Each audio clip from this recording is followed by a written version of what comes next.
नमस्कार, मी साक्षी. आज एक मिनी ब्लॉग तुमच्यासोबत शेअर करते. काल माघी गणेशोत्सव होता. त्यानिमित्ताने मी फक्त साधंच उकडीचे मोदक बनवलेले आहेत आणि एक करंजी बनवली घरच्या गणपती बाप्पांना नैवेद्य दाखवण्यासाठी. कारण खूप गडबड होती आणि महाप्रसादासाठी सुद्धा जायचं होतं जवळच्या मंदिरमध्ये, त्यामुळे खूप गडबड होती.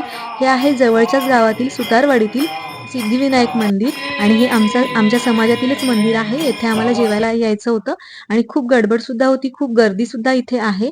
आणि येथे मागे जो फोटो आहे तो विश्वकर्माचा फोटो आहे, म्हणजेच आमच्या दैवतेचा फोटो आहे. आणि व्यवस्थित दर्शन घेतलं आणि दर्शन सुद्धा खूप छान झालं. आणि मग लगेचच आम्ही महाप्रसाद घेतला. इथे महाप्रसाद सुद्धा खूप सुंदर आहे. आणि महाप्रसाद घेतल्यानंतर लगेचच आम्ही गणपतीपुळेला जायला निघालो. आज गणपतीपुळेची यात्रा आहे.